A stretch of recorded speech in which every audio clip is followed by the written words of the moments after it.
I have a list of keywords in an ad group. All right. So these are all exact match. Fine. All of these have been search terms generated from the keyword physio near me. Okay, makes sense. Am I better to list them individually or leave it as it is, physio or just physio near me? Is there a risk of competing against myself? No, you're not.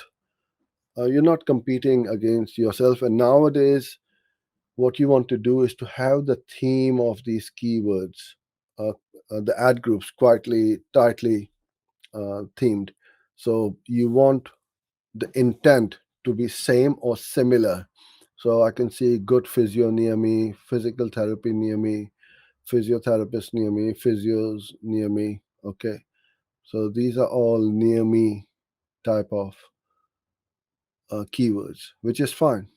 And they are fine. The algorithm is going to help the algorithm quite a lot. We used to run on SKAGs, SKAGs, which was single keyword ad groups, when exact match was exact match. But exact match hasn't been exact match for the last few years, so it doesn't make sense and they don't work very well.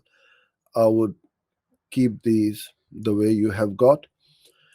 If you want to expand this, you can copy this ad group, make all the keywords as phrase match, or add phrase match in the same ad group. Depends on your workflow, how you set up your campaigns.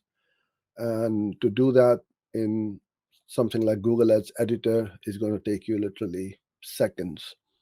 It's just a case of copying and pasting these and changing the mesh type. So, yeah, the way you've set it up is fine. I would have no problems with this setup. And as new search terms keep coming in, then you either add them to that ad group which triggered that search term, or add them as a negative to that ad group which triggered if you don't want your ads to show for that search term.